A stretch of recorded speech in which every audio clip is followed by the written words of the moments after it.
on, everyone? Welcome back to this week's episode of Outside the Arena. I'm Griffin Senek, joined alongside my co-host Devin Bernstein, and a lot to talk about today. But before we start, just want to say, if you are new to the channel, make sure to like, comment, and subscribe. We greatly appreciate it. Had a bunch of new subscribers this week. A lot of them people I know personally. But if you're new to the channel, comment down below what you want us to talk about. Honestly, we'd love to hear some feedback. We're going to talk kind of about. We've been doing a lot more NFL recently, but today we got a lot to talk about in a bunch of different sports. So super exciting. But yeah, comment down below some stuff you want to see, any segments, any people you want us to try to get on.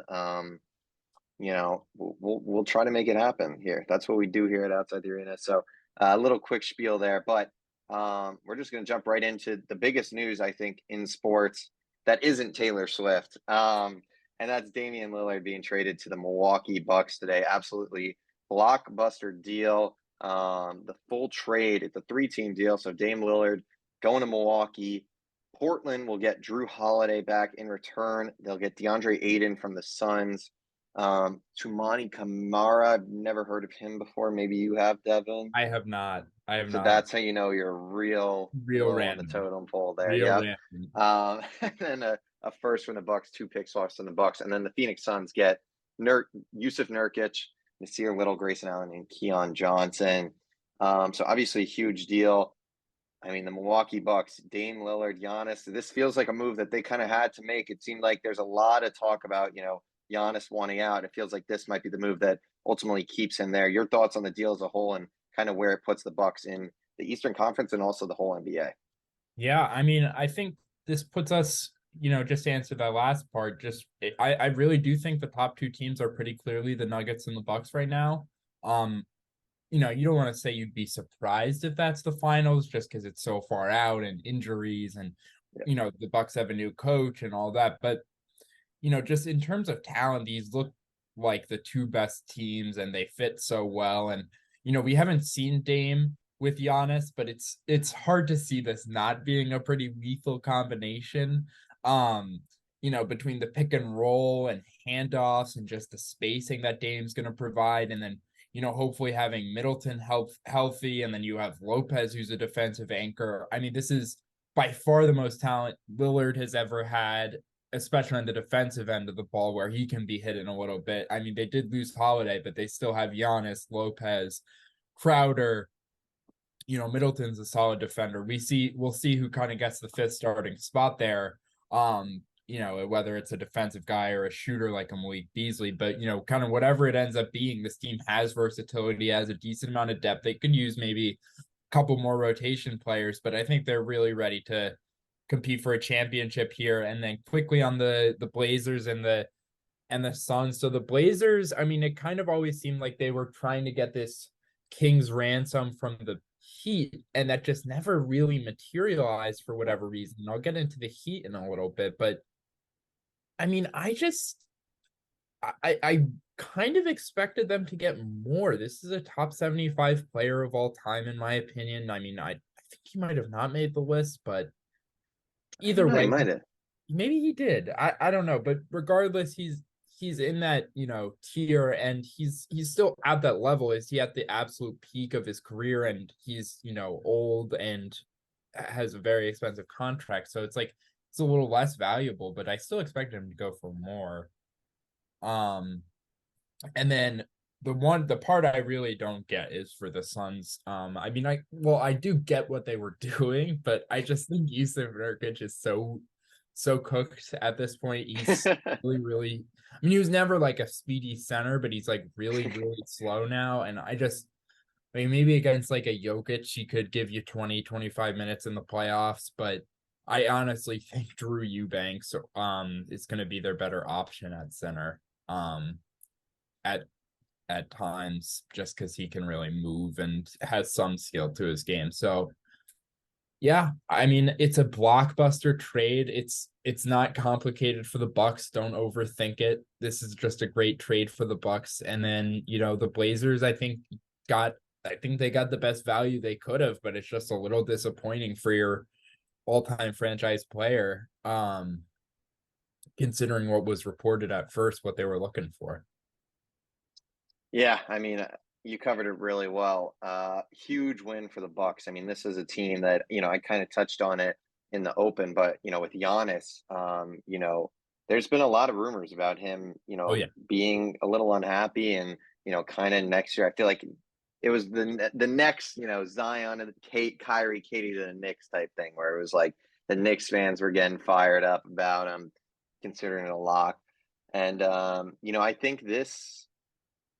think this kind of settles it. I mean, they've already signed. I was listening to I forget who it was.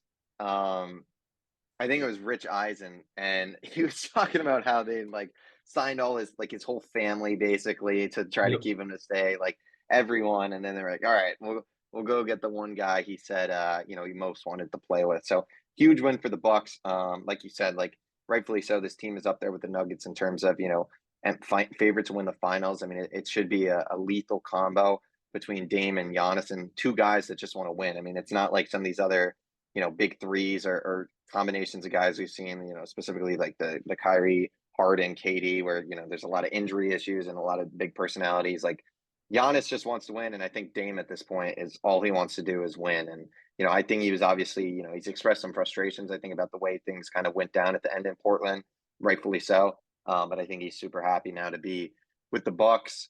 And yeah, like you said, for the Blazers, it's just a weird deal to me because when you're trading a guy like Dame, like I don't even think like Drew Holiday, like yeah, he's a solid player, but like the Blazers aren't gonna like they.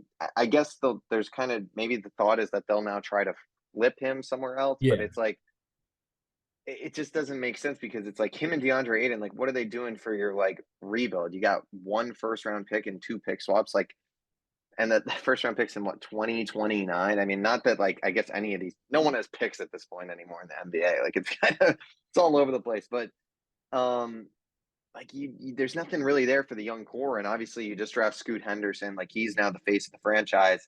Um, but they just didn't really, in my opinion, they didn't get enough back to kind of aid Scoot to the point where you can kind of see a young core forming here, which I think is a little, I think at least with the Heat, if they did end up trading a guy like Tyler Hero, who I know some people are kind of not as high on, but at least he's a younger guy to pair with Scoot and maybe build around. But like Drew Holiday and DeAndre Ayton, I mean, it's just not the guys that are you're going to put in long term. So we'll see if they're able to flip those guys for some picks or some younger players. But obviously they were in a spot where they had to basically trade Dame. Probably the best they could do. Um, but yeah, I think it's just kind of an air of return in terms of where the state of the franchise is. I just don't think it matches with kind of what they needed in return for Dame. Absolutely. If I can just add on a little bit about the Heat, Yeah, um, I just I don't get why they didn't push their chips into the center of the table here a little bit more. I mean, I think is a team that made a miracle finals run, and certainly they can compete to win a playoff series or two or even three. It's they've possible. proved it. Yeah, they've proved They've it's proven possible. it. Yeah. I mean, you don't want to count them out, certainly, but you also don't want to say that they look like title favorites anymore because they just don't. They don't have the scoring juice, and Dame would come in and probably easily be their leading scorer in the regular season, especially with how conservative Jimmy is with his shot attempts in the regular season.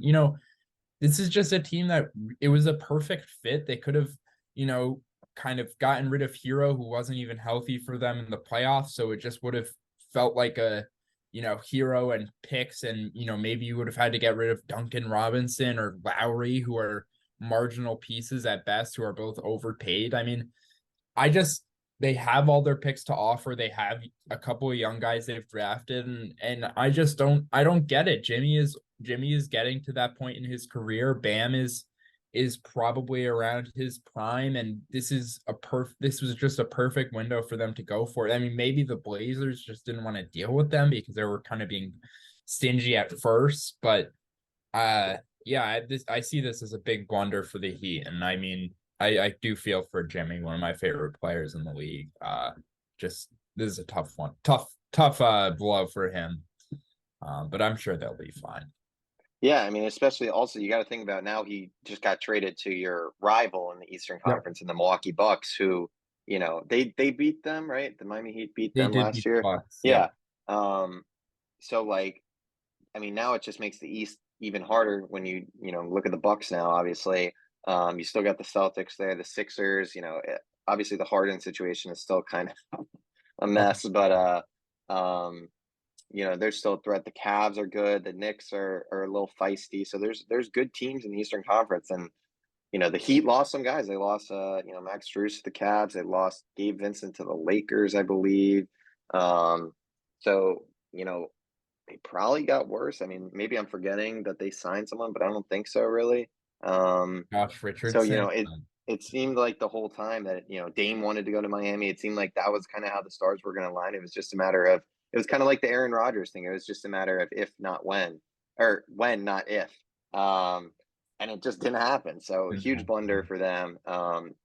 You know, I would say I feel for their fans, but that team has the Miami Heat have done pretty well the last few years. They've made two NBA finals in the last, I guess, 4 or 5 years. So, but yeah, like you said, I feel for Jimmy obviously because he just needs that another piece, another star, and didn't get it. So, big loss for them. But obviously, Milwaukee Bucks fans around the world got to be celebrating today.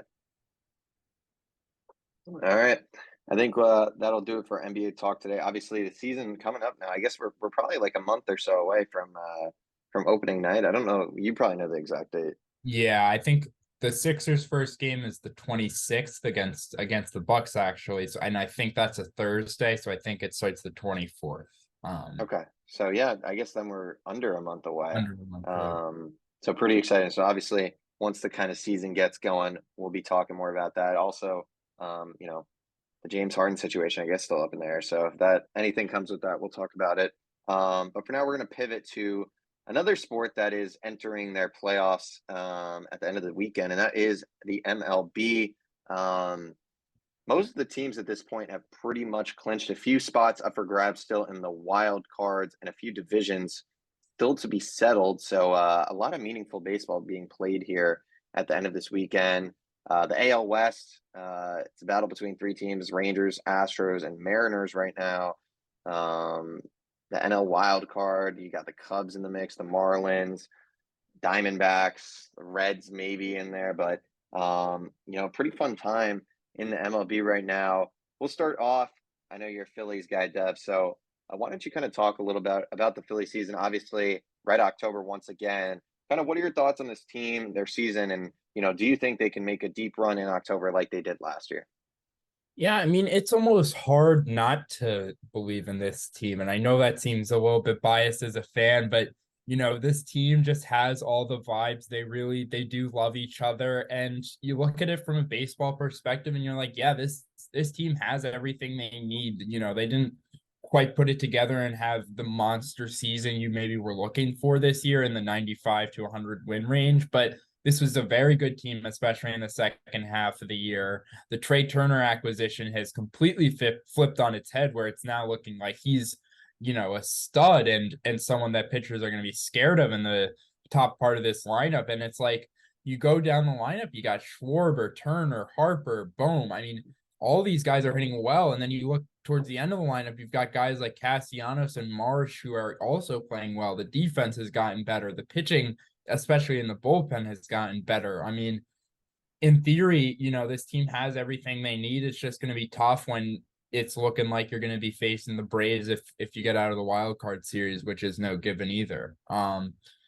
Just looking around as well, I mean, I'm very interested in this AL West type this battle that's been going on, where we saw the Rangers get off to this hot start. Then we kind of saw the Astros pick it back up, and then the Mariners came out of nowhere, and now it's just been flip-flopping back and forth. This has just been a really fun time for baseball. For me, one of my first like real seasons watching, this many games, but I've really enjoyed this stretch run. Yeah, it's been crazy. I mean, going back to the Phillies, I agree with what you said. I mean, you look at that atmosphere last year in the playoffs. Like, I think it's probably the toughest place to play in the MLB. Like, I don't know how you couldn't say it's not after last season. I think the key for them, I mean, their lineup is just, yeah, like you said, like so loaded. You got Trey Turner, who's obviously been on a hot stretch. Harper kind of found his groove late in the season. Borber just hits bombs. He's gonna set that place on fire. So like the stars are kind of there, and they got you got Aaron Nola still there, Zach Wheeler, Ty Walker. They brought in. He's won a lot of games for them. The bullpen has been solid, I believe. So yeah, it's just I think in the NL, it's just like I don't know how anyone's going to beat the Braves, and they have kind of slowed down a little bit towards them. I mean, they're 5-5 in their Yeah. last 10. Part of that might just be at this point they're like, what are we even trying for?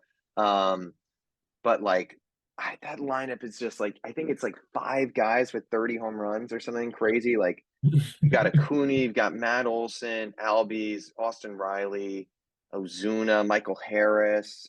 Yeah. Um, you know, Orlando Arcia put together a solid season. Like Sean Murphy, I forget. Like it's like Yeah.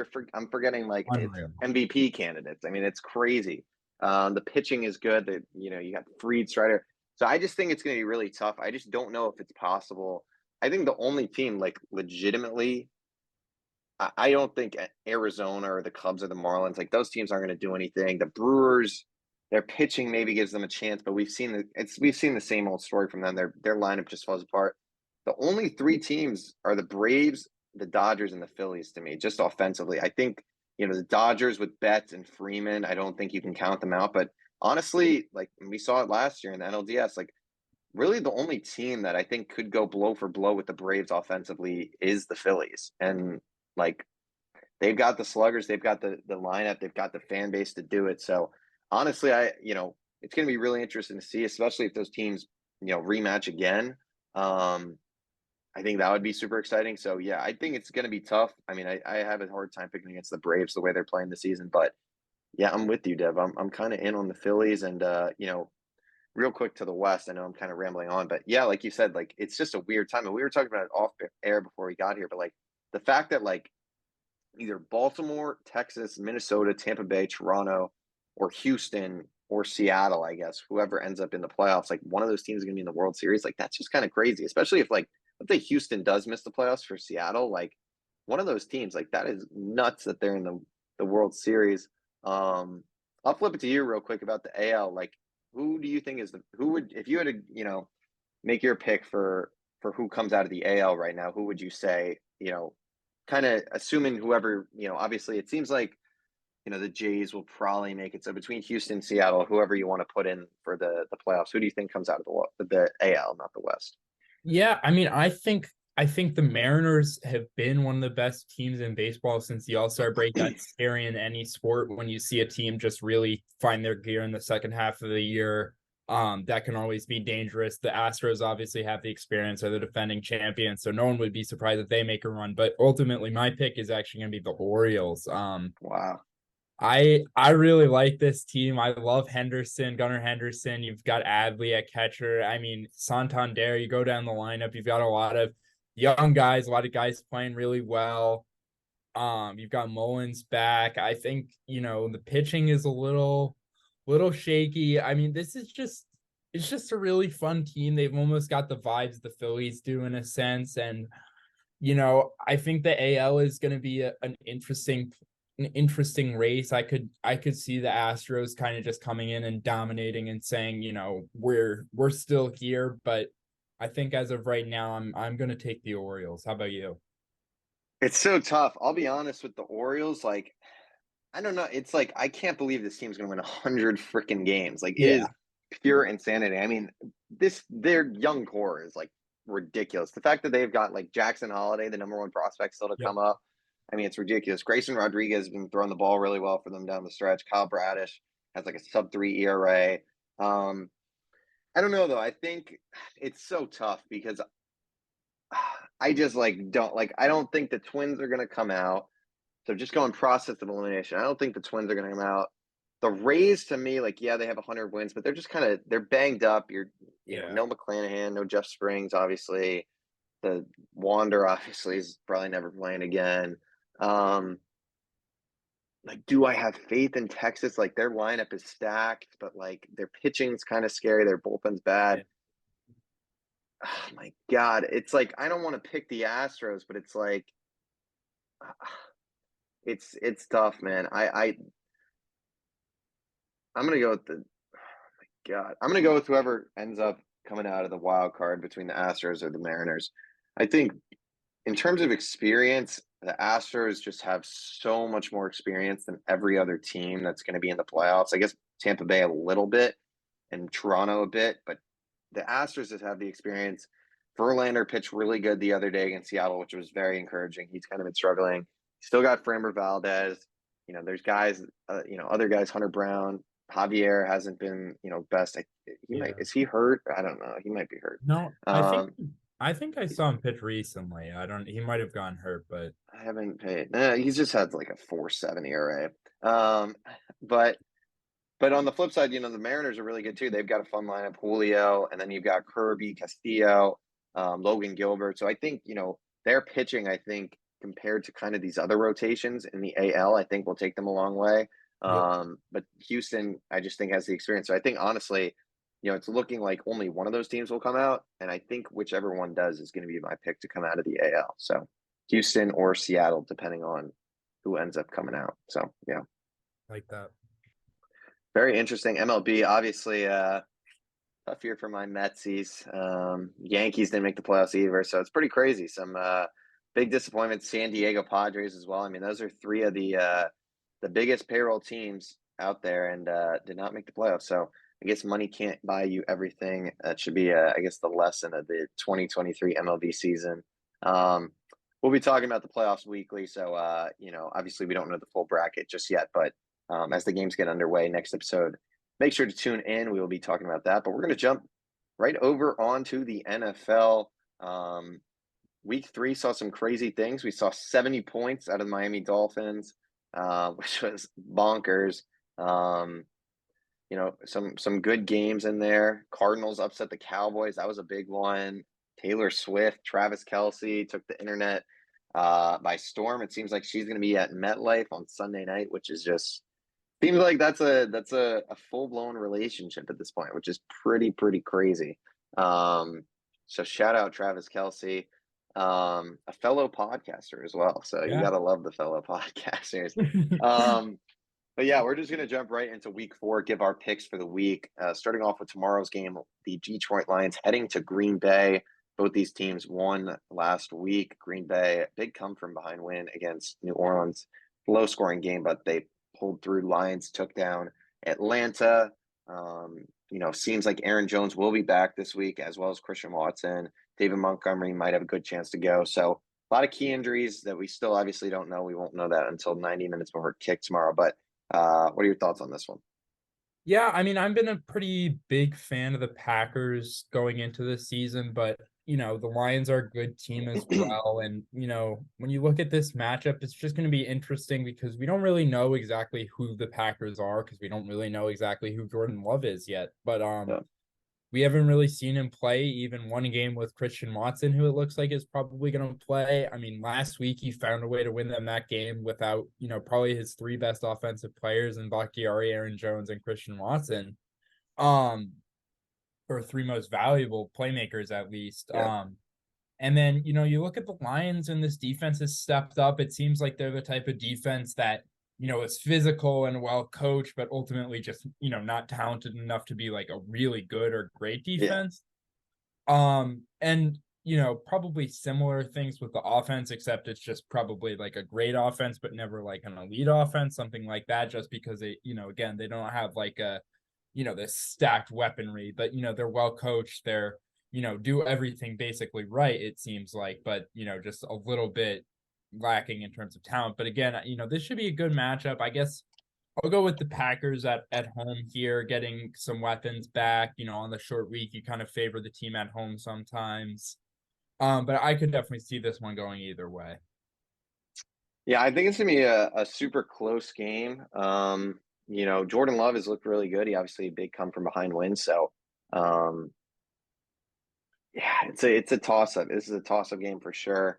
Lions, I believe they won last week in week 18, I think, to kind of snub the Packers in Lambeau. Um, so I'm gonna go with the Packers here as well. You picked the Packers, right? Okay, Yeah. good. I was just making sure. Um, Yeah, I'll go with the Packers. I think Aaron Jones coming back, I think is going to be big. I think their offense has been greatly missing him, as well as Christian Watson. I think it'll just give Jordan Love some more guys to get the ball to. Defensively, I think the Packers are a bit better than the Lions right now. I mean, Aiden Hutchinson had a huge game last week. He's been balling out. But outside of that, C.J. Gardner-Johnson obviously went down for the season. I'm pretty sure the season. Yeah, torn pec, Yeah. right? So, outside of him, outside of Aiden Hutchinson, they've got some good players, but maybe not as star-studded as, the Packers got some more guys, I guess. Jair and Rashawn Gary and Van Ness has looked pretty good so far. So I'm going to go with the Packers. I just think at home, like you said, short week, Aaron Jones coming back. I think emotions will be high, and I think, they're going to want to get revenge for week 18 last year. So I'm going to go with the Packers. Moving overseas, Falcons at Jaguars. Jaguars, man, every year in London. There must be some sort of like agreement or something because they are in London every freaking year. Well, you know where they play? They play next week. Do they play in London again? Yeah, I'm Or they pretty sure. play? They play Do two they? straight weeks in London. I'm pretty sure. Oh my God, they do. Yeah. What the? That is insane. Yeah. They're playing at Northumberland Development Project, the stadium in London, the Tottenham Hotspur Stadium. Okay. And then where are they playing this week? Oh my God. So are they just staying over there? I would They imagine that they must would be. not Yeah. fly back. Yeah. Wembley Stadium. Wow, that is awful. Yeah. They just send the Jags there every year. They're just like, get out of that is crazy. So I did not know they were playing back-to-back weeks. That is wild. So Falcons, Jags, the Jags have not been very good either. So maybe they need a trip just like out of the country at this Yeah. point. Trevor has not looked good. The offense just does not look like it has clicked. They've had their moments, but just a really bad loss to the Texans, who we'll touch on in a little bit. They looked good last week. Falcons obviously 2-1. Bijan's looked like a superstar. Your thoughts on the battle overseas? Yeah, I mean, this almost doesn't feel like a must-win game for the Jags just because they're probably going to win this division almost no matter what they do. But, it feels like a must-win game if they're really going to contend this year, just to get things together. And the Falcons are no slouches, but they're more talented on offense. They can throw the ball all over the field, and the Falcons really can't. And, especially when you look at the Jags, that's what you want to do to them. You want to try to be able to score a lot of points on them. And certainly Bijan could have a big day, but I predict this to be a close, highest scoring game, but I'm gonna go with the Jags out of necessity just because I still believe in Lawrence and Peterson and Ridley and these playmakers. So I'm still confident in them, but this is a really big week for them. How about you? It's a tough one. I'm just gonna real quick go on a little tangent. The Atlanta Falcons offense honestly just pisses me off. Like Yep. it is like maybe it's because I have Drake London in one of my fantasy leagues, but like it's just like I don't get it. Like I get Arthur Smith is like he's just built on the run. That's his thing. But it's like you got Drake London, you got Kyle Pitts, and like these guys' careers are just going to waste at this point. Like these guys were both top 10 picks. Kyle Pitts a top 5 pick. And we haven't even seen what they can do in the NFL, it feels like, because they're refusing to throw the ball to them, but also just throw the ball in general. I mean, it's just like, it is so just like, I get Bijan is a superstar and Algier is very good. And like, you want to use those guys, but it's like, come on, man. Like Kyle Pitts, like this guy was the 4th overall pick, like the highest pick tight end in like God knows how many years. And it's like, this dude's he hasn't even had a chance to show off anything in the NFL. I mean, it's like he never gets the ball. It's pretty crazy. Maybe he just sucks and can't get open. But like, I don't think that's the case whatsoever. So No, let me that was just let a me little tell you, tangent. he's open all the time. Yeah. Like, that's what I'm thinking. Like, I don't even know. It is so frustrating to watch. Maybe Ritter is just like, I don't know. It's just real frustrating to watch as a fan and just like to root for those guys. It's just like it sucks. Like those guys are just having their careers. All these young guys. I mean, Garrett Wilson's getting screwed over right now in the Jets offense. Like, oh my God, the only one out of that first round that's really been shining has been Chris Olave. Regardless, though, I'm gonna pick. Oh my God, I don't even know who I want to pick in this game. I feel like it's the Jags, but the Jags have been playing so bad. Oh my God. I'm gonna go with I'm gonna go with the Jaguars. I'm not gonna spend any more time on this. They have to win this game. If they don't, like you said, like I just don't get, you know, they got to figure it out. They like where they were last at the end of last season to now is just a totally different team. Calvin Ridley, like you add him, he looked great week one, and then hasn't had the same success. So I think they'll get him going again. Um, this team is just this offense that just has too many playmakers to be struggling this much. So I think they'll have a good game and win. But yeah. Moving away from the Atlanta Falcons, Rams Colts. Um, Interesting game. Unclear, I guess, at this point if Anthony Richardson will be back, but Gardner Minshew proved it kind of doesn't matter. They went out, beat the Ravens, so big win for the Colts. Rams, tough loss to the Bengals last week. Looks like maybe they're starting to slow down a little bit. What are your thoughts on this one? Yeah, I think it's going to be really tough for the Rams to run the ball again, just in general, almost every week. But this is really the strength of the Colts defense. They like to play a lot of, 8 guys in the box, a lot of one high safety, so some more aggressive looks, and they also just have a lot of good defensive linemen. You've got Ebukam, who they signed from the Niners, has been really good, and then the interior with Grover Stewart and DeForest Buckner, probably one of the better duos and one of the less talked about interior duos in the league.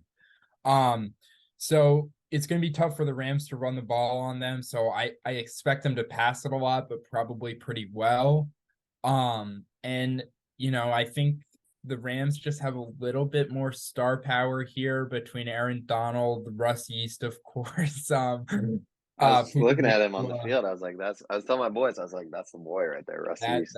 That's our star. That's our star. Um, and then you've got you've obviously got Stafford, and then Nakua's looked pretty good even last week, but especially the first couple weeks. So I'm gonna go with the Rams here, but I could see this one going either way here. I think it's in Indianapolis, right? Yeah. Okay. Yeah. Um, yeah, this is the interesting one. I mean, the Rams, they started off really good week one. I think that was when they won, right? Week one. Yeah. Yeah. And they played the Niners really. I mean, they played three close games. So it's kind of tough to pick against them. The Colts though really look good, and I really like what they're doing. Shane Steichen, I think I might have botched it. Shane Steichen. Steichen. Steichen. I don't know. Steichen. Yeah, you're I close watched enough. it. I watched an interview with him on Pat McAfee's show this week, and he seems like a really good guy. I think he'll have a lot of success as head coach in the NFL. Just needs a little more talent on that offense. But I am going to pick the Rams. I think, like you said, they've had some success with Atwell and Nakua. Kyron Williams has emerged as a good player. I think Stafford kind of has a bounce back weekend. Um, yeah, I mean, if AR-15 plays, that might get interesting because he's looked pretty good. But I don't know. I'll go with the Rams regardless. I think that team is pretty good on both sides of the football. Moving on, Ravens at Browns, big AFC North game. Both these teams 2-1.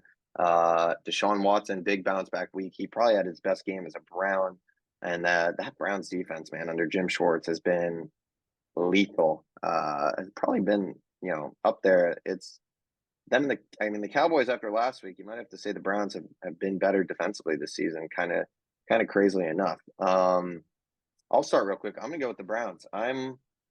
After Aaron Rodgers goes down, I'm hopping right over to my other team and kind of riding the Browns, starting to ride the Browns wave a little bit. Myles Garrett, he's shown what he can do, and this Ravens team is just a little banged up right now. I saw Kyle Hamilton didn't practice today.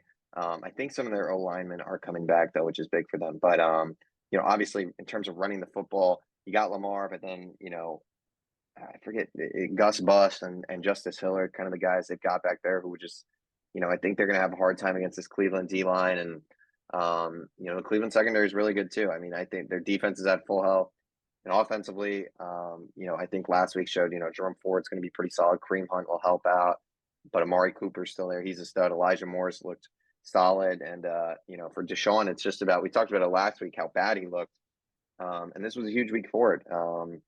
So he's just got to keep building on that, growing as a player and continuing to get better and better. And this Cleveland team, legitimately could compete for the Super Bowl if Deshaun Watson gets on the right track because their defense, how they played this year, which is how they should play. I mean, it's with just I don't want to keep talking for so long, but the past few years with Joe Woods, it's like every year it's been like, look at all the names they have, look at all these guys. Like this should be an elite defense. It's never worked out, and it seems like they finally have the right guy leading the defense in Jim Schwartz, and you see how they're playing. They're leading like every defensive category. They've only allowed like I think it was 21 first downs through 3 weeks, and the next closest is like 41 or something with like the Rams or something crazy. So they've been really elite. So yeah, I'm gonna pick the Browns this week.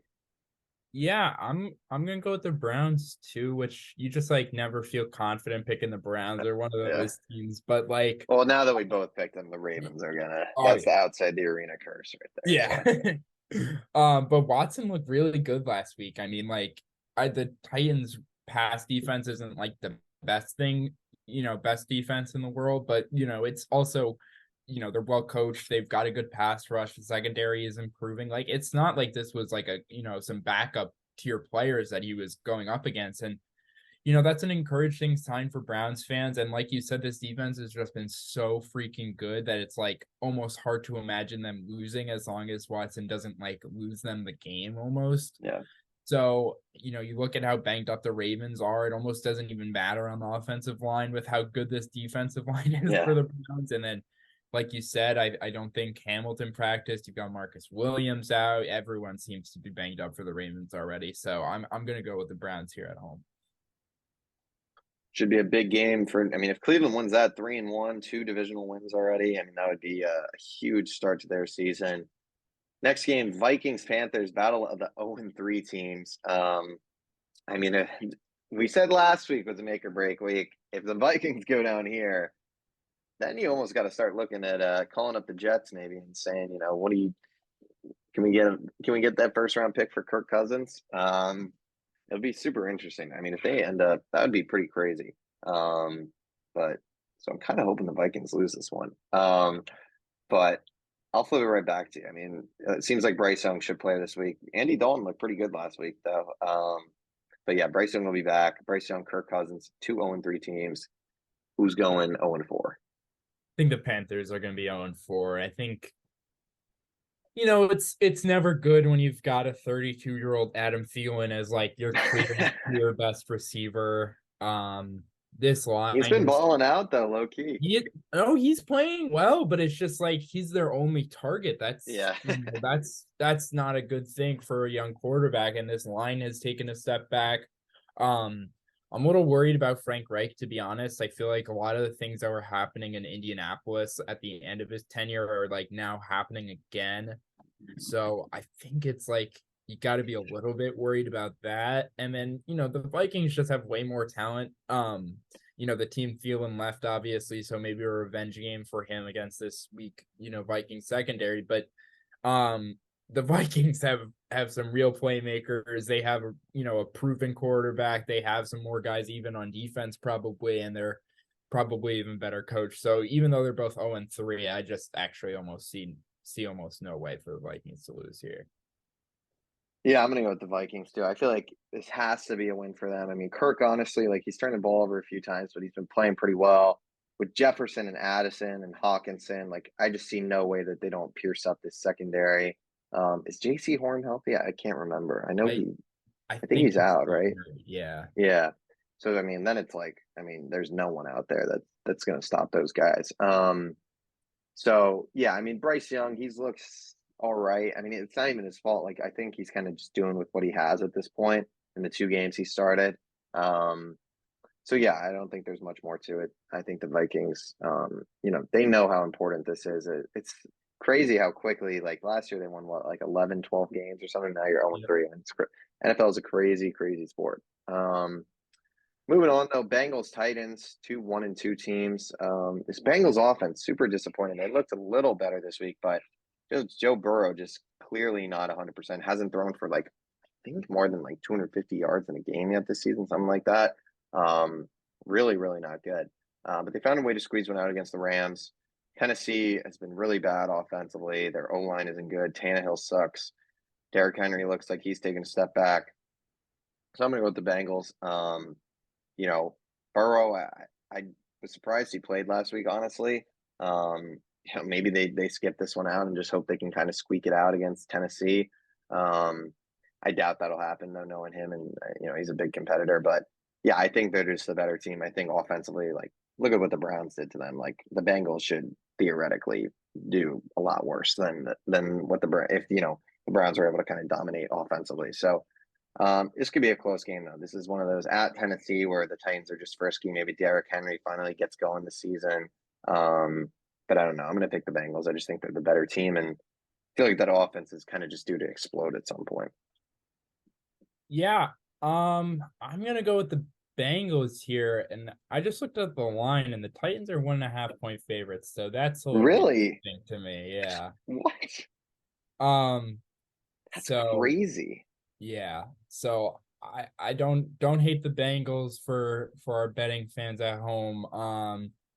But just to talk about the matchup, like you said, like the Browns were kind of able to throw it all over them, and like Burrow was getting it out quickly a lot, but Chase was able to really eat on these quick routes, a lot of stuff out of the slot. Seems like they have kind of figured at least a temporary solution out for this, Burrow injury while he's a little bit limited, to go down the field, trying to get it out a little quicker.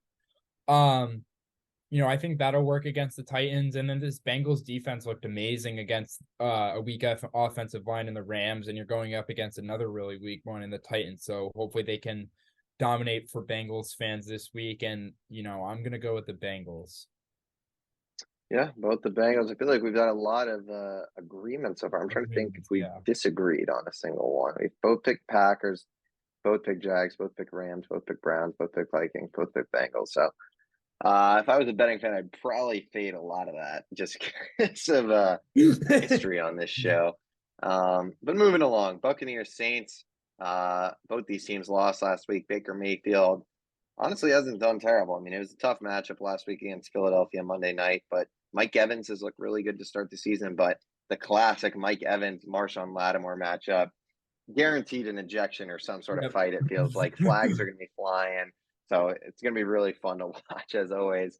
Alvin Kamara returning as well. I think Derek Carr might be out for this game. I'm not really sure, honestly. I haven't seen any updates on him. I think it was a shoulder injury, right? Yeah. So Um, my like guesses will be out, okay. but does it matter? Is Jameis that much worse? I mean, I don't I don't Yeah, it know. seems like Jameis will probably be. I mean, Derek Carr said there was some quote where he said, I fully, yeah, he didn't practice today, so I would assume it's Derek. It's going to be Jameis on Sunday. Yeah. So, what do you think? Yeah. I'm gonna go with the Saints actually. I think the Bucks kind of got a little bit lucky the first couple games, potentially going against the worst team in the league and the Bears, and having a close one against the Vikings who still haven't won. But I think more so than that, I think Jameis kind of fits this offense a little bit better. I think he really likes to push it downfield, and you've got, Olave can really stretch the field, and then Shaheed who's actually, kind of been a stud on these deep plays. And you get Kamara back, and this defense has looked pretty good. So I'm gonna go with the Saints again. Could see it going either way. Um, the Bucks are a very like, they just want to play a game where they can keep it close and then kind of get a chance at the end. And that's going to work a decent amount of the time, so they can kind of win any given week. Yeah. Um, obviously not against the top teams in the league like we saw against the Eagles, but against most of the teams in the league, they're going to have at least somewhat of a chance. But I am going to go with the Saints here.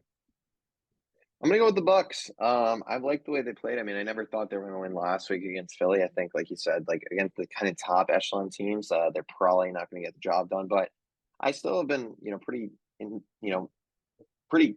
I don't know if happy is the right word, but pretty impressed, I guess, by what Baker's done so far. I think he's looked pretty good.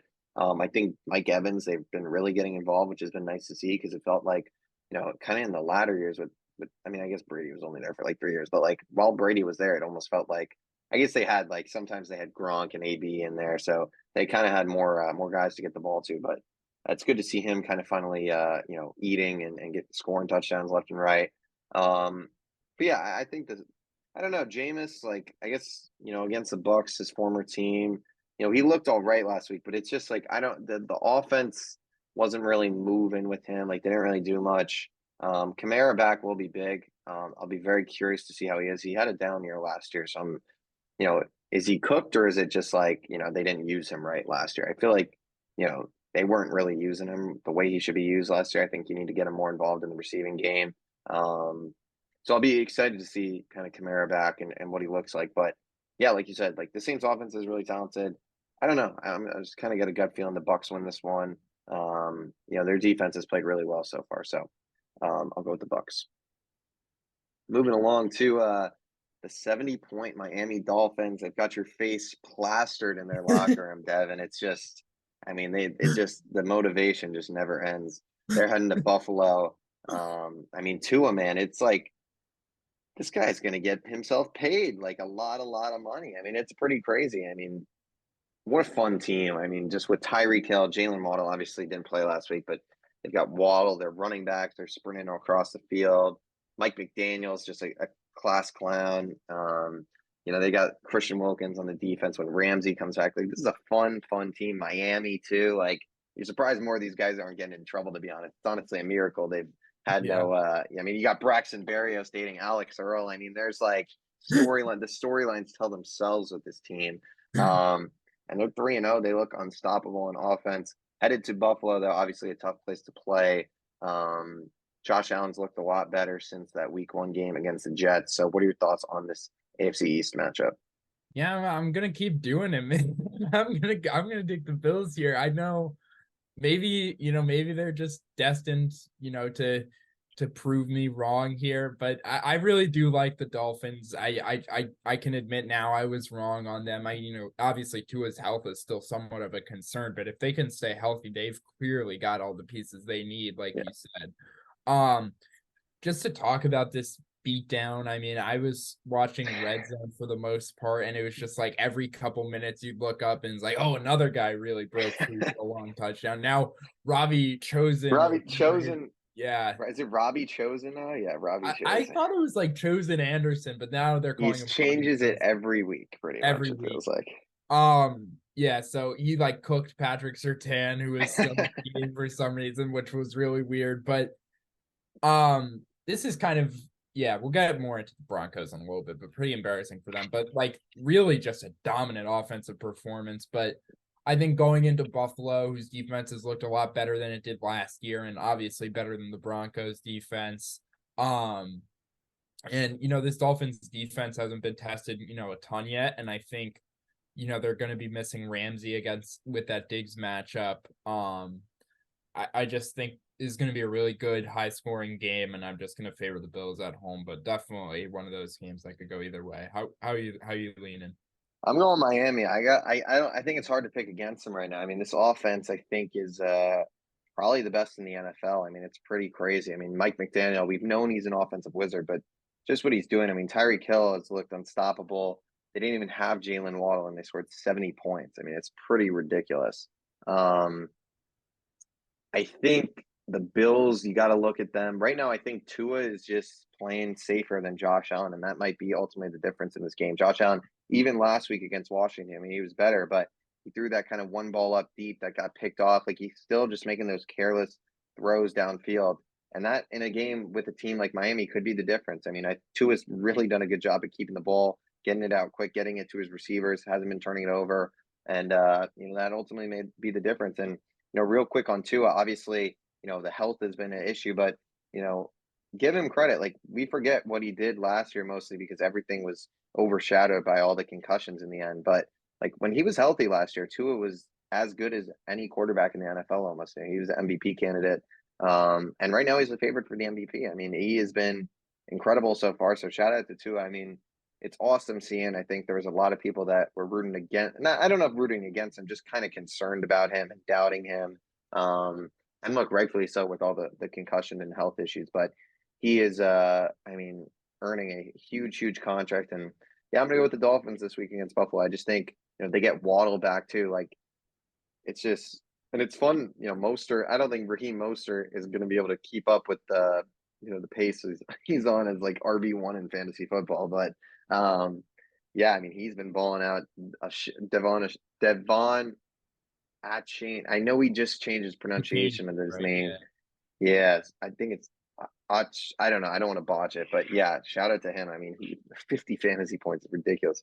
Um, and the team they beat down on next game. This game's rough. Broncos Bears. Um, oh my God. I mean, both these teams. I mean, give me a winner, but at the same time, kind of talk about just the state of these teams. I mean, Justin Fields has regressed. He doesn't look good at all. And this Denver Broncos team, I mean, they're banged up, but they're also just bad at the end of the day. Like they're just not that good. Yeah, I mean, who is the bigger mess right now? I mean, that's just the question. I think the Broncos are favored a few points on the road and everyone's betting on them. So I'm going to go with the Bears just because I think these teams are pretty equally bad and it honestly could go either way. But, I think the Fields thing is a little bit hard to tell exactly who's to blame, but it's clear that it's not working right now. It's clear that there's been regression and you know it's not like he was horrible, but he needed to take steps as a passer and he's gone backwards. So the outlook is just not looking good for him. And this Broncos defense is what kept them in games last year. And now it's like the He put offense, up 70 points. yeah. And now it's like the offense is like not horrible, I guess, but now the Yeah. defense is horrible. So it's like, yeah, I don't even know which side of the ball is worse for them or which team is worse in this matchup. I guess I'm going with the Bears. I don't have a ton of thoughts here, to be honest. Do the Saints have the Broncos first round pick this year, or is that No, I last think year they they got had it it? last year, right? Yeah, I think I they would got it last year. um because that would be crazy. Yeah, that would be. Let's see. Yeah, they have their own pick. Yeah, this is just two messes. I mean, the Bears are just a dumpster fire organization right now. You have the defensive coordinator getting, quit midweek, but obviously there was, some inappropriate stuff going on or whatever was going on with him. So he's gone. You've got someone like robbing the stadium. I mean, it's like, oh my God. I think there's a few things that are clear at this point in Chicago. Um, Matt Eberflus should be fired. He's not, a good head coach. The O line is terrible. Justin Fields probably isn't a franchise quarterback, but there's still what we saw last year from the rushing just makes me want to believe in the kid because it's just like not everyone in the NFL can do that. But he's just not running the ball at the same rate he was, and passing wise, he hasn't really clicked with DJ Moore. They've had some moments, but it hasn't been great. The Broncos, I wasn't high on them coming into the year. I picked them to finish last in the AFC West. Russ honestly hasn't looked terrible. He's been a little bit better, but I don't know. This team is just it's kind of mediocre, just kind of all over the place. Like their O line's mediocre. Javante hasn't been good. Sutton's been like fine. Judy's like kind of is what he is at this point. I don't know. It's just a whole lot of mid, I think, in Denver. And Sean Payton, he talked a lot of smack at the beginning of the season, preseason, and looking like a fool right now. But regardless, I am going to go with the Denver Broncos in this game. From an offensive standpoint, I just think they've played a lot better than the Bears have so far, and I think both these defenses have been bad. Okay. Lights out. Sorry. There he goes. That's a sign to move on this game. But yeah, I'm gonna go with the Broncos. I just think offensively, they've at least shown kind of some ability this year. With the Bears, to me, just have not at all. Like they've been so bad. So yeah, I'm gonna go with the Broncos get their first one of the season. The Bears at this point, it's gonna be interesting. I think both these teams may end up taking a quarterback in the draft. I mean, honestly, like depends where they fall, obviously, but this quarterback class is pretty stacked. You got a lot of really, really talented players coming out, most likely. So it's gonna be interesting. It's a lot of QBs that are kind of on the wire or on the margin. Like they got to start playing better because, especially like Justin Fields, like if he doesn't start playing better, he's done in Chicago at the end of the day. So it'll be interesting to see. Moving on to your Eagles, Commanders at Eagles. Sam Howell, bad week last week against the Bills. I think it was 4 picks. So yeah, I'm gonna pick the Eagles. I mean, Hurts hasn't even been playing like that good. I think he was sick this week. But he said all that matters is winning, and I love that mentality, honestly. Like he's, had his big historic year, it felt like last year, almost won MVP and, had a taste of the Super Bowl and now he wants to win the whole thing. And that's all he cares about. So shout out to him. He'll pick it up though. This offense, I think, will only get better. And DeAndre Swift, man, like he's been balling out for the Eagles. We said at the beginning of the year, like, gotta hope that this guy gets his role. He's just more talented than these other guys, and they did give him the lead role last week, and he balled out once again. So the rich get richer. I mean, Jalen Carter's been playing crazy. I mean, you got to be happy with how your Eagles have been playing. Yeah, I mean, it hasn't been like perfect given, this is a 3-0 team, but most of the complaints are kind of very marginal and fixable. You look at Hurts making a few more mistakes than he normally does. I really am not worried about that. You had like an off game from AJ Brown and a story of an argument on the sidelines that I really don't think is a big deal. I just think it's the type of thing that when it gets caught on camera, it's gonna be talked about, but when it doesn't, no one talks about it, and it happens all the time. But this everything that this team's dumped major assets into, like Carter, you've seen Nolan Smith get on the field, starting to play a little bit better. Slay is still killing in the back end. Cox had one of his best games in a few years. So yeah, I mean, they're just way more talented than the Commanders, and the Commanders just got blown out. Sam Howell looked really, really rough. But the Commanders did beat the Eagles last year at home, so maybe it could get a little interesting, but I'm definitely going with the Eagles here. Yeah, I think the Eagles will pull this one out. Only gives them more motivation, I guess, if they take them down at home. Moving along to the final game of the 12 o'clock slate, Steelers at Texans. Interesting matchup. 2-1 Steelers. CJ Stroud, he has been balling out. Him and Tank Dell have been killing it in Houston. We talked about how bad we thought this offense was going to be, and Stroud's out here he's throwing for 900 yards, I think, at 906 or something like that in the first 3 weeks. He looks like a stud, which I love to see. I was pretty high on him coming out of college.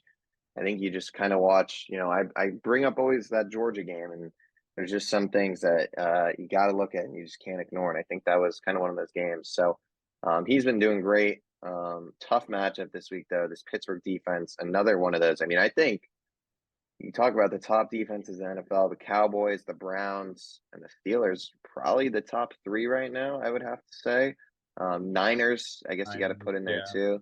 And then like the Eagles, maybe that's kind of the top five right now. I don't know if I'm missing anyone, but yeah, the only other team I'm thinking of is the Jets. Well, they've kind of been rough the last. Yeah. I guess they played well against the Pats. So the Dallas game was pretty rough, but you got to throw. So yeah, I don't know. Regardless, I'll go with the Steelers. This is tough though. I'm gonna go with the Steelers. I think it's gonna be ugly. I just think their defense is too good, and I think for rookie QB, as much as I love Stroud, I think he will have some issues. This isn't the Jaguars who we faced last week defensively, and the Steelers have just given fits to basically everyone. It feels like that they've gone up against. So I'll go with the Steelers. Haven't really been too impressed by Kenny Pickett this year. I think that organization's in a tough spot depending on where their draft pick ends up and who's on the board, just because, if someone does catches their eye, I wouldn't be against them moving along because I just don't know if Kenny's kind of the franchise long-term guy. But this defense is so good that I think they'll find a way to win this game at Houston. But shout out to CJ Stroud. He's been balling out. Yeah, I mean, CJ Stroud is the big story of this game. But he's just looked really, really comfortable, and they've got, I think, like a guy from PFF actually calling plays, Bobby Slowick or something. But so they've got kind of an interesting thing going on there, but he's just looked good. Like he just looks accurate, and he looks like he knows what he's doing. I mean, we heard the things about like the IQ, and that just seems like, I mean, completely wrong at this point. And I mean, that was always kind of a non-story, like I said with the AJ Brown thing, but like he's proved everyone wrong so far. But I do think it's a bit of like a comeback to earth week. This is definitely the toughest defense he's faced, and this Texans defense isn't there, so I don't think like the Steelers are gonna like turn it over. At least maybe they'll be able to move the ball a little bit. So I'm gonna go with the Steelers here. Yeah, he does that. I don't know why his like his little like dance that he does in the end zone that he's been doing since at Ohio State that I guess it's kind of gone viral a little bit in the NFL now. It's all over my TikTok page, so I just see CJ Stroud all day. It feels like, weirdly enough, but yeah, Raiders at Chargers. Jimmy G, I guess, is he concussed? Is he playing? I don't really know if he cleared, what the deal is. I can look that up real quick. I think both of us are probably going to pick the Chargers, but I'll let you kind of kick us off here. It looks like he's in concussion protocol still. Yeah. Yeah, I mean, I think obviously their only chance here is if he does play, and not that Jimmy G is some elite franchise quarterback, but you've got to be looking at Brian Hoyer as one of the worst options in the league here. Like he's just really old and like has no arm and like is not athletic and whatever. I mean, it is what it is. He's a backup quarterback on a not very good team, so it's not a big deal. But they just have no chance if Jimmy G isn't playing, and even if he does, this defense is just so outmatched in a way that their offense isn't gonna probably be able to keep up. So I'm gonna go with the Chargers here.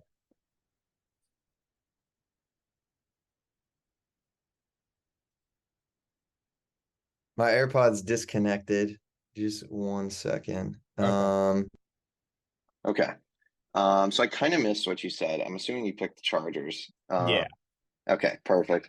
So yeah, I'm gonna go with the Chargers as well. I'm sure you covered it great. I don't know why my AirPods just cut out, but yeah, I think offensively, obviously, Mike Williams, huge blow. But Keenan Allen's been playing great. Eckler might come back. I don't know if it necessarily matters. If Jimmy G does play and Eckler doesn't, that could be interesting. But it doesn't seem like Jimmy G is going to play. So whoever they throw out there, if it's, I think it's, is it Brian Hoyer that's the backup, or like they should play O'Connell. I know the Purdue kid is there, but I don't know if they will. I don't know what they're going to do. But yeah, I'm going to pick the Chargers. I just think Herbert's been balling out, and I think him and Keenan probably enough at this point to get the job done against Vegas. Moving on, Cardinals 49ers. I want to say it's going to be a beatdown, but Josh Dobbs balled out last week. I don't know if you saw it. He The posted a TikTok. TikTok. Yeah, him going to try to buy his jersey and he can't even buy it, which is amazing. I mean, that guy is. And then there was the one of him like dodging the bullets of Micah Parsons. I mean, he's a funny guy. I've really enjoyed watching Josh Dobbs so far. But yeah, I'm going to go with the Niners here just because I think that offense is a bit more efficient than the Dallas Cowboys one at the moment.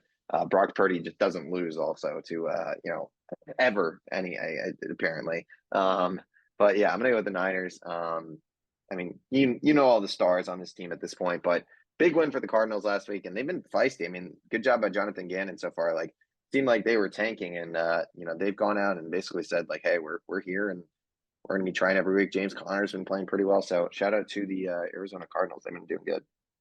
Yeah, I mean, yeah, I'm just gonna echo that sentiment. I've been really pleasantly surprised by this coaching staff. I would say I was not a big believer in Gannon as a defensive mind or as a leader coming over, and he's kind of been good in both senses, and that's really good to see. I mean, he's probably, the most likely guy to stay around here, given that Kyler isn't even playing and he might be gone anyway, and everyone else, doesn't seem like they're super unexpendable either. But I'm gonna go with the Niners here. They just have way too much talent, so they should honestly blow them out, to be honest. But the Cowboys had some issues doing that. So, well, speaking of the boys down south, Cowboys Patriots.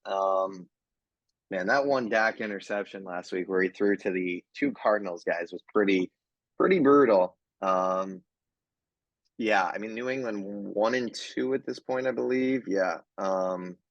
They obviously beat the Jets last week, but this is not a team that's played very well. Ramondre Stevenson hasn't run the ball well. Mac Jones has, had his moments, but at some point he's just not really working with any superstars on that offense at the end of the day. I'm going to pick the Cowboys. I feel like they should bounce back at home. If they lose again, that'd be a disaster. Defensively, I think they were probably just a lot of emotions with Trayvon Diggs going down last week with the ACL injury. they probably weren't in the best headspace. I'm not trying to make excuses, but it's tough when you lose one of your best defensive players like 2-3 days before the game. So I think they'll be more kind of ready and just, especially after last week and the disappointment, like fired up to play. I think this week, I think, they know that they were brought back down to earth. I think, a lot of people, Stephen A. Smith, were kind of alluding to, it was going to happen. It was a matter of, when, not if. Got it right this time. I almost said if, not when. But yeah, I'm gonna pick the Cowboys though. I think I don't know, New England. It's kind of like at this point. Like they're just kind of they'll figure 7-8 wins out, but I don't. I think Dallas is a better team on both sides of the football, so they should win this game. Yeah, I mean, I think because these are maybe the two best defenses in the league, maybe. I mean, two of the better ones for sure. We keep talking about it, but this has kind of been the story of the season so far, besides the Dolphins, has been like how many like really, really dominant defenses there have been. So I think it'll be fun to watch in terms of that. But the Patriots, like you said, just like, I mean, Mac Jones isn't as good as Dak. Their line's not nearly as good as the Cowboys, and they don't have a CeeDee Lamb or Brandon Cooks or even a Michael Gallup even. So yeah, I think the Cowboys win here, but there's always the potential for the Cowboys to, kind of Cowboys. This is kind of what you get with the Mike McCarthy. He's going to have a few weeks a year where his team just comes out really flat. Yeah. Is what it is. I'll go with the Cowboys still. All right, on to the story of the week. Chiefs, Jets, obviously. Taylor Swift was in attendance this past weekend. Pretty crazy stuff. So maybe we got some Swifties on this podcast. I'm gonna have to throw that in the tags and try to get, maybe they're how to learn football. Maybe if there's enough support, we'll do a video or something. I don't know. We'll take advantage of this little Taylor Swift wave on the maybe Outside the Arena will be the official podcast, NFL podcast of the Swifties. I know Travis Kelce's got his own, but for when they, things fizzle out, if they still want to stay in the NFL, me and Dev are here to take you through the NFL action week after week. So, hopefully we can draw a little fandom. Probably not, but moving on to the actual game, Chiefs Jets. Sounds like Taylor Swift will be back in attendance, so to watch Zach Wilson, of course, the BYU man himself, who it's crazy that they keep rolling this kid out there. I feel bad for him, but like at the same time, it's like you got to move on. Like this kid sucks. They just have no confidence in him. Also, like they're just running the ball constantly. Like they just gotta kind of at some point, it's like, well, like if he doesn't throw the ball, this team's not going to win. So it's like you got to let him air it out to just throw a chuck up to Garrett Wilson every like 3 plays and just pray something good happens. But yeah, obviously this is Chiefs for both of us. I mean, another game where, Jets defense maybe keeps him in it, but, Mahomes is so talented. He probably finds his way around. Healthy Sunday night, T Swift in attendance. Like, oh my God, it's going to be a show for him probably. So yeah, I'm going to go with the Chiefs, obviously, but the Jets, man, you just got to hope that they don't lose the locker room. And, it seems like it could be starting to go that way, but we'll see. But yeah. Yeah, no, I mean, this is a pretty clear Chiefs pick. Like you said, like just a touch. I don't know why I'm talking about this, but I think it's so cool that we've got one of the like biggest. I think it's fun. I just have been really enjoying this week on Twitter, X or whatever it's called, just seeing the intersection of two of the crazier fan bases there are between like NFL fans and Taylor Swift fans. There's just like a lot of craziness and like tension, and I don't know. I love Travis Kelce, so I don't want this to end, but like when it's going to be like crazy as well. So there's just a lot I'm excited for here. But again, going back to the football, like the Chiefs are just like way better because they have Mahomes and they're going against Zach Wilson, and yeah. The Jets are ultimately not going to really have a chance to compete. I mean, if, like you said, like if you're going to go with Zach Wilson, at least give him a chance, but they're not even doing that. And it sucks to see. And I wouldn't want to give him a chance either because I don't trust him. But it's almost like picking your poison here. So I don't envy the Jets or Robert Saleh, but they've got to figure something out quick if they want to salvage the season. Yeah, definitely. I think at this point, like I'm a big Robert Saleh guy, but at some point, it's like he's going to be coaching for his job. Like at some point, as cool as big as your muscles are, and as good as your hype up speeches are, like if you're not getting wins, it doesn't matter. So not blaming him. Obviously, I think with Aaron Rodgers this season would be going a lot differently. Maybe they would be 2-1. I'm not saying they'd be 3-0, but the outlook would be a lot different than it is right now, obviously. So yeah, and then moving on to Monday night, back-to-back primetime games. They're doing that multiple times this year with MetLife. Yeah. Seahawks at Giants. Kind of a snooze fest, I feel like, for a Monday night game. There's not much to get excited about, I feel like. Seahawks have been playing better, though, so I'm going to pick them. I'd still like to see Jackson Smith and Jigba get a little more involved. I feel like, I think he could be so explosive and exciting. And, I hope they do end up, making use of his talent. Kenneth Walker's been really good. Obviously you got DK. I think our offense will be too much for this Giants defense to handle. And, outside of that Arizona week, obviously no Saquon last week, but, this Giants offense has looked like nothing. So Giants aren't a good team. Seahawks are a good team. So I think it's pretty easy to Seahawks here. Yeah, I'm gonna go with the Seahawks as well. I mean, the Giants are like scrappy, and they don't suck on either side of the ball, I guess, horribly, but they're not either inspiring on either one as well. So I'm gonna go with the Seahawks. Just as clear strongest unit in the game is the Seahawks offense. So I'm gonna go with the Seahawks. Yeah. All right. Well, that will do it for week 4 predictions. And I think that kind of does it for the episode. Anything else on your mind? I mean, there were some big college football, real quick. I feel like we ought to talk about it. There were some big games. So real quick, we'll end the episode. I mean, the two that come to mind, I think, are Ohio State, Notre Dame, and Colorado, Oregon. Obviously, the Colorado game, a blowout, kind of what we expected. I mean, your thoughts? Obviously, this Colorado season is still a huge win no matter what, but kind of your thoughts. I mean, they're not going to beat USC, but, what if, I don't know how to phrase this, but overall thoughts, obviously, Colorado, I think the season is just still a huge win for them. I mean, they had 10 million viewers watching that game. Yeah, I mean, yeah, this wasn't a game they were ever gonna win, and honestly, to think that in retrospect was probably not, the smartest thing, but that's not what it's about. Like you said, this is about building the program and getting there in a couple of years, and building this program up from the dumps. And I'm still very confident and bullish that this is gonna go well. And it is going well. So I wouldn't be worried about that. Oregon is legit. That's all I'm gonna say about them. And then quickly on Ohio State, Notre Dame, I'll toss it back over to you. This was just a really good, fun, like just a competitive. I really enjoyed this game. I watched every play. I was engaged. I don't know a ton of the players on either team, or I didn't going into it, but I really was invested, and it was a fun, close game to watch. And I think both of these teams are legit. And obviously, Notre Dame with their schedule, probably not a playoff team, but if they went out, they play Florida State, they could maybe be in the conversation. But Ohio State definitely in that conversation. They look like a more physical team than they've been in the past.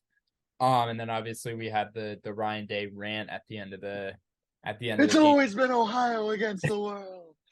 Yeah, I loved it. I loved it.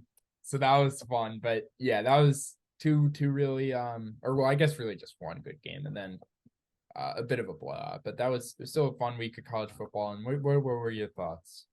Yeah, I mean, like I kind of said, like Colorado, it's been just a huge win for them this season. Obviously, like they're not national championship ready, even with Shedeur. Obviously, without Travis Hunter, he would have made a difference in this one. But yeah, there's a difference between them and the Oregons of the college football. And the Ohio State game was super fun. It was low scoring. It wasn't the most impressive. It was a very good defensive game, which I think is big for Ohio State almost, because their bread and butter the past few years has been the offense. And then, come like Michigan or come college football playoff time, that defense is just kind of folded. So that defense can really hold itself against these elite teams. That would be huge for them, because obviously offensively, they've got the talent. Kyle McCord, huge drive at the end of that game, really showed some toughness. I think he's proved that he's the QB1 on this team, which, after week 1, I think there were some questions, week 2 as well. So good for him for kind of proving himself. That was a huge win. Obviously, they've still got Penn State. They still got Michigan. So job's not even close to being finished for them. I mean, they've got a gauntlet of a schedule this year, but huge first step for them. And, Ryan Day, you got to love the passion. I feel like, someone was like, what's up with all these college football coaches cutting like WWE promos now? It's pretty funny. But yeah, it's pretty funny. But yeah, I thought it was good. I think, I think you just see the emotion from him, and he knows kind of the pressure that this year is for him at the end of the day. Like, if he loses to Michigan again, regardless, like, he might be out the door. As he's a good offensive coach. People are just going to be, that Michigan game is all that matters, honestly. Like, people are just going to be calling for his head. And he's been good. I mean, they honestly should have won the national championship last year. Like, they were that made kick away from, they would have kicked the shit out of TCU. I mean, I think the winner, that was the national championship game, was the Georgia Ohio State game. And, yeah, it's just I mean, he's done a good job. It's just Michigan, man. He can't beat him, but, he'll figure it out. But really big win for Ohio State. Notre Dame, nothing to hang your head on. I mean, Sam Hartman's still a heck of a player. And, I think for them, just,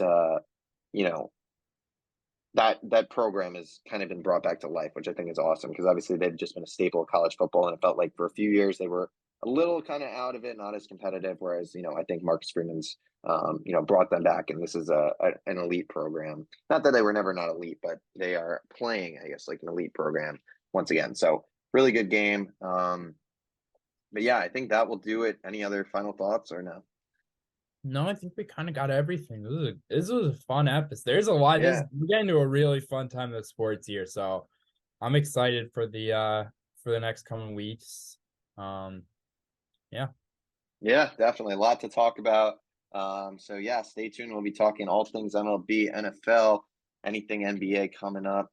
But yeah, if you haven't already, make sure to like, comment, subscribe to the channel. Check us out on Apple Podcasts and Spotify. The link to that will be in the description below. Follow us on our social medias. That will all be in the description as well. Appreciate you watching, and we'll see you on the next episode of Outside the Arena.